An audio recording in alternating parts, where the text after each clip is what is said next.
Welcome to achievers academy. आज हम start करने जा रहे हैं कूलम्स लॉ। तो स्टूडेंट्स, ये जो साइंटिस्ट थे इन्होंने बताया था कि आपके पास अगर दो चार्ज रखे हुए हैं एक फिक्स सेपरेशन पे, तो इनके बीच में जो फोर्स ऑफ अट्रैक्शन या फोर्स ऑफ रिपल्शन काम कर रहा है वो किन किन चीजों पे डिपेंड करता है, किन किन फैक्टर्स पे डिपेंड करता है और उसका जो मैग्नीट्यूड होने वाला है वो कितना होगा स्टूडेंट्स। तो हम लोग इसके मैग्नीट्यूड की वैल्यू क्या है तो स्टार्ट करें।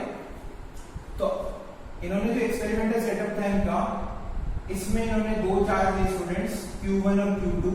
इनके बीच में इनकी जो सेपरेशन थी वो कितनी थी स्टूडेंट्स, R थी। तो सबसे पहले इन्होंने क्या किया, किसी तरीके से इन दोनों फोर्सेस, मतलब एक बार हम लोग ये मान लेते हैं कि दोनों की पोलैरिटी सेम है। पोलैरिटी सेम है मतलब इनके बीच में जो फोर्स लगेगा वो रिपल्सिव होगा। अब बात कर रहे हैं किसी तरह से इन्होंने जो फोर्स लग रहा था उसका मेजरमेंट कर लिया। ठीक है स्टूडेंट्स, यानी इन फोर्सेस की जो वैल्यू आ रही है वो 4 न्यूटन आ रही है। यानी ये वाला जो रिपल्सिव फोर्स है वो भी 4 न्यूटन का है, ये वाला जो फोर्स है वो भी 4 न्यूटन का है, क्योंकि दोनों फोर्सेस के मैग्नीट्यूड यहाँ पे सेम होते हैं स्टूडेंट्स। अब क्या किया इन्होंने, एक एक करके एक्सपेरिमेंट किए। तो 3 अलग अलग एक्सपेरिमेंट किए। उन्होंने सबसे पहले क्या किया, आपके पास ये जो Q1 चार्ज है इसको डबल कर दिया।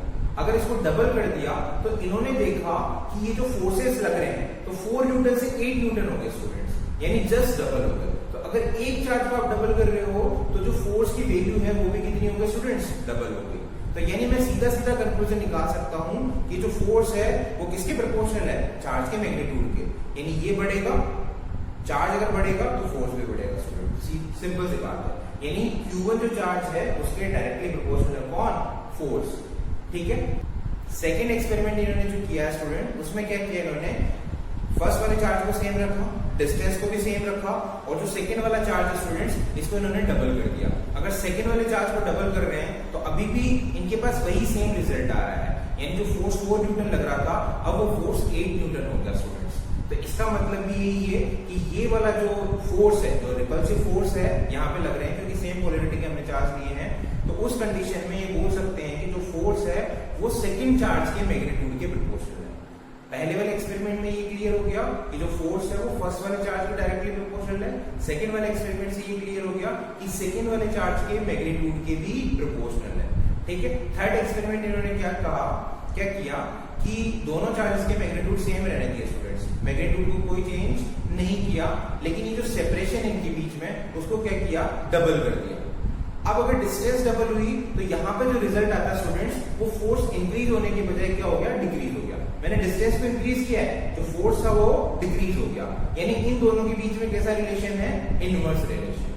क्लियर है चीज, मतलब एक चीज इंक्रीज हो रही है और दूसरी चीज डिक्रीज हो रही है, तो इसका मतलब है दोनों के बीच में जो रिलेशन है स्टूडेंट्स वो कैसा है, इनवर्स रिलेशन। अच्छा, डायरेक्ट मतलब इनवर्स, सीधा इनवर्स है या फिर स्क्वायर में इनवर्स है, तो वो चीज देखने के लिए क्या किया हमने कि डिस्टेंस को जैसे डबल करते हैं, यानी अगर पहले 1 मीटर थी तो अब 2 मीटर कर दी, तो हमने देखा कि डिस्टेंस को डबल करने पर जो फोर्स है वो 2 टाइम्स डिक्रीज होना चाहिए था, यानी हाफ हो जाना चाहिए था, लेकिन एक्चुअली में ये 1/4 हो जाता है। यानी पहले अगर 4 न्यूटन आ रहा था स्टूडेंट तो अब 1 न्यूटन आ रहा है, यानी पहले जो वैल्यू है उसके कितना टाइम्स हो गया, 1/4 हो गया। डिस्टेंस को हमने डबल किया लेकिन जो फोर्स है वो 1/4 हो गया। तो इससे इन्होंने ये कंक्लूजन निकाला स्टूडेंट्स कि जो आपके पास फोर्स है वो डिस्टेंस के स्क्वायर के इनवर्सली प्रोपोर्शनल है। तो 2 कंक्लूजन हो गए। पहली बात, ये जो फोर्स लग रहा है स्टूडेंट्स वो दोनों चार्जेस के डायरेक्टली प्रोपोर्शनल है, यानी हम लोग लिख सकते हैं कि इनके प्रोडक्ट के डायरेक्टली प्रोपोर्शनल है। साथ ही इनके बीच में जो सेपरेशन है उसके इनवर्सली प्रोपोर्शनल है। ठीक है। तो अगर हम लोग इसको कंबाइन कर देते हैं स्टूडेंट्स तो हम लोग ये देखते हैं कंबाइनिंग these 2 factors,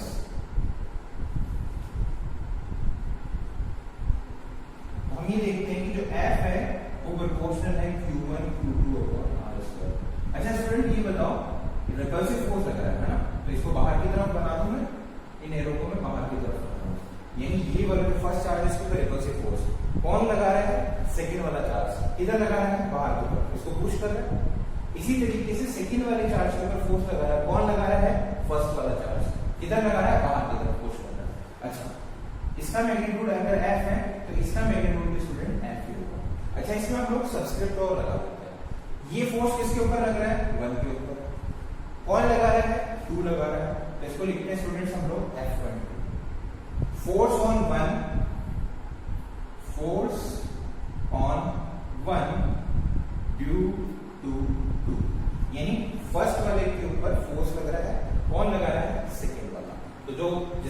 फोर्स लग रहा होता है उसको पहले लिखते हैं, जो उसका कोज होता है उसको बाद में।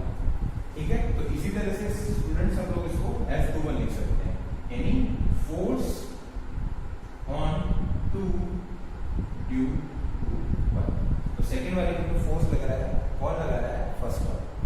ठीक है, तो इसको हम लोग F12 और F21 कुछ भी लिख सकते हैं, क्योंकि दोनों के मैग्नीट्यूड स्टूडेंट्स यहाँ पे सेम आते हैं। तो ये जो फोर्स का मैग्नीट्यूड है वो दो फैक्टर्स पर डिपेंड करता है, चार्ज के प्रोडक्ट के डायरेक्टली प्रोपोर्शनल होता है, और साथ में ये जो डिस्टेंस है उसके स्क्वायर के इनवर्सली प्रोपोर्शनल होता है। स्टूडेंट्स हमने दोनों फैक्टर्स को क्या कर दिया? कंबाइन कर दिया।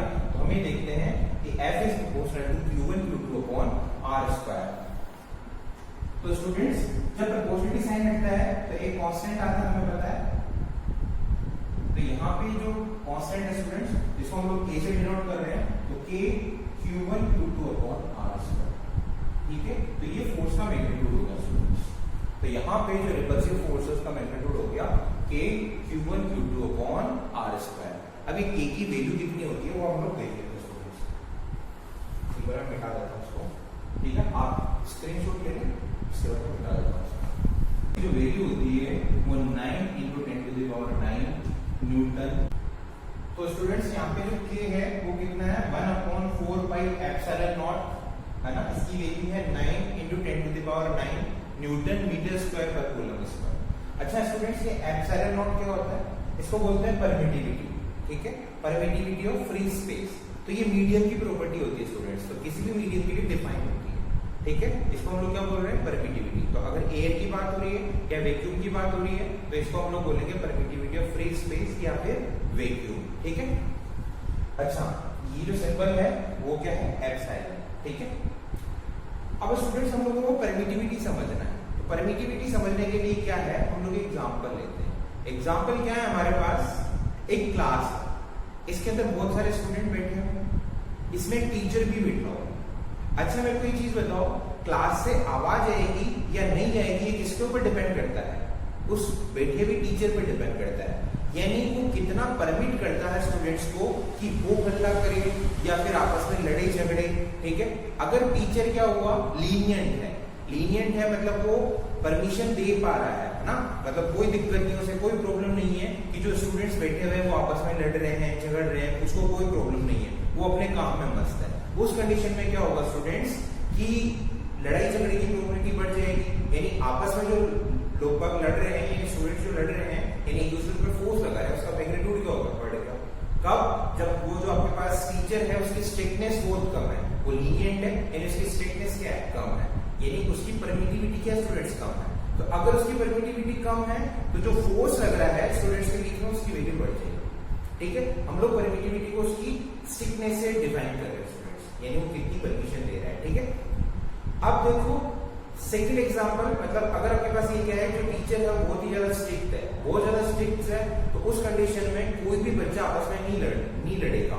ठीक है, झगड़ा नहीं करेगा, फोर्स नहीं लगाएगा आपस में। तो उस कंडीशन में क्या हो गया कि स्टूडेंट्स के बीच में जो फोर्स लग रहा था उसकी वैल्यू क्या हो गई? कम हो गई। तो यहाँ पे परमिटिविटी क्या है? ज्यादा है, स्ट्रिक्टनेस ज्यादा है। ठीक है, तो आपके पास जो टीचर है उसकी स्ट्रिक्टनेस क्या हो गई? ज्यादा हो गई। तो उस कंडीशन में जो फोर्स लग रहा है स्टूडेंट्स के बीच में उसकी वैल्यू कम हो गई। तो हम लोग ऐसा समझ सकते हैं कि जो परमिटिविटी और जो फोर्सेस हैं चार्जेस के बीच में वो क्या है? इनवर्सली प्रोपोर्शनल है। अच्छा मैं ये क्यों बोल रहा हूँ कि फोर्स डिपेंड कर रहा है? क्योंकि फोर्स इस मीडियम पे डिपेंड कर रहा है। अगर एयर में रखा हुआ है तो अलग फोर्स लगेगा, अगर इसको आपने पानी में डाल दिया तो सेम चार्जेस है, मैग्नीट्यूड आपने चेंज नहीं किया, डिस्टेंस भी आपने चेंज नहीं की, लेकिन अगर मीडियम चेंज करते हो तो फोर्स की वैल्यू चेंज हो जाती है स्टूडेंट्स। तो ये जो मीडियम है उसके ऊपर डिपेंड करता है कौन? फोर्स। तो इसलिए हम लोग ये बोलेंगे कि जो मीडियम की प्रॉपर्टी है उसको हम लोग क्या बोलते हैं? परमिटिविटी। और अगर परमिटिविटी किसी मीडियम की ज्यादा होती है तो उस मीडियम में चार्जेस को रखने पे उनके ऊपर जो फोर्स लगेगा स्टूडेंट्स उसकी वैल्यू कम हो जाएगी। ठीक है, तो परमिटिविटी को हमने क्या किया? परमिट प्लस एक्टिविटी ब्रेक करके देखा, तो यानी किसी भी एक्टिविटी के लिए परमिशन प्रोवाइड करना। तो जिस मीडियम की परमिटिविटी ज्यादा है वो क्या करता है? परमिशन नहीं देता। ठीक है, यानी दो ऑब्जेक्ट्स को, यानी दो चार्जेस के बीच में जो फोर्स लग रहा है उसको परमिशन नहीं देता, यानी बहुत हार्डली फोर्स लग पाएगा, फोर्सेस की वैल्यू कम हो जाएगी। और अगर जिसकी परमिटिविटी कम है वो इजीली परमिशन दे देता है, यानी दो चार्जेस के बीच में जो फोर्स लगता है बहुत ही हाई होता है स्टूडेंट्स। ठीक है, तो जो एयर के अंदर अगर आपने चार्जेस रखे हुए हैं तो उस कंडीशन में जो फोर्स लगता है वो सबसे ज्यादा लगता है किसी भी मीडियम में रखने के कंपैरिजन में, ठीक है। अगर आप इसको जैसे मैं कह रहा हूं कि यहाँ पे 4 न्यूटन फोर्स लग रहा है तो ये 4 न्यूटन मैक्सिमम फोर्स है इन चार्जेस के बीच में। अगर आप इनके सेटअप को चेंज नहीं करते हो, बस मीडियम चेंज करते रहते हो, तो ये जो 4 न्यूटन फोर्स है स्टूडेंट्स वो सबसे मैक्सिमम फोर्स है। बाकी अगर किसी भी मीडियम में इनको रखोगे तो फोर्सेस की वैल्यू कम ही होगी, बढ़ेगी नहीं, ठीक है। तो ये चीज आप नोट कर लो, ठीक है।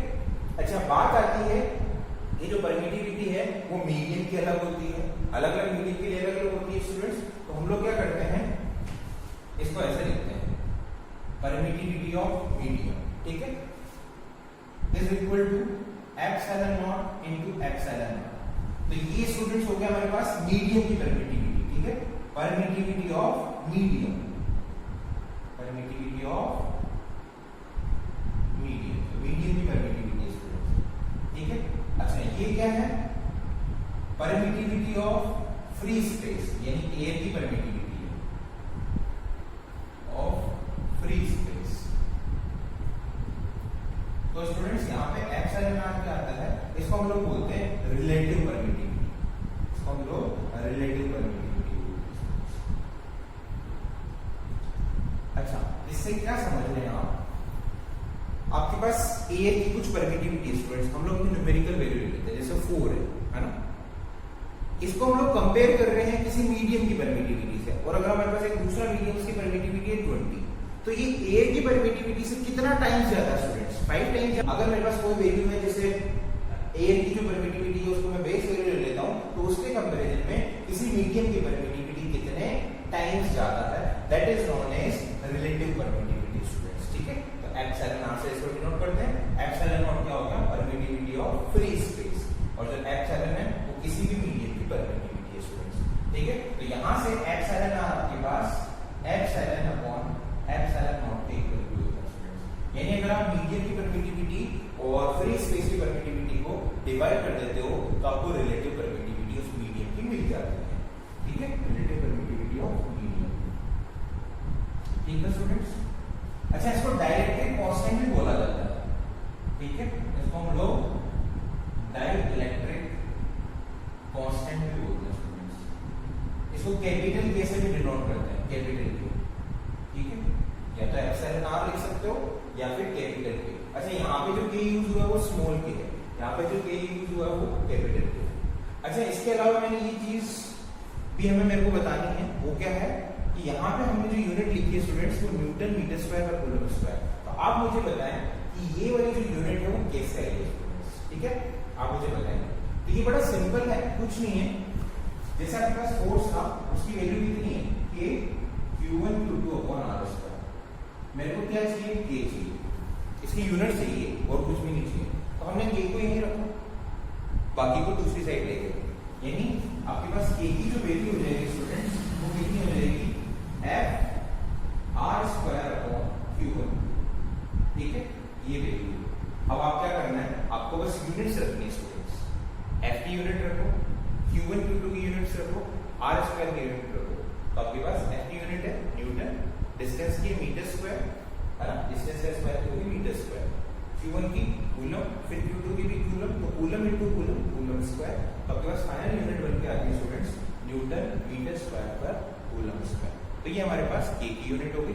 अच्छा, एप्सिलॉन नॉट की जो वैल्यू होती है स्टूडेंट्स ये कितनी होती है, 8.85 into 10 to the power minus 12। इसकी यूनिट की बात करें तो जो के की यूनिट है स्टूडेंट, इसको अगर आप रेसिप्रोकेट कर देते हो तो आपको ये वाली यूनिट मिल जाती है, यानी कूलम स्क्वायर पर न्यूटन मीटर स्क्वायर।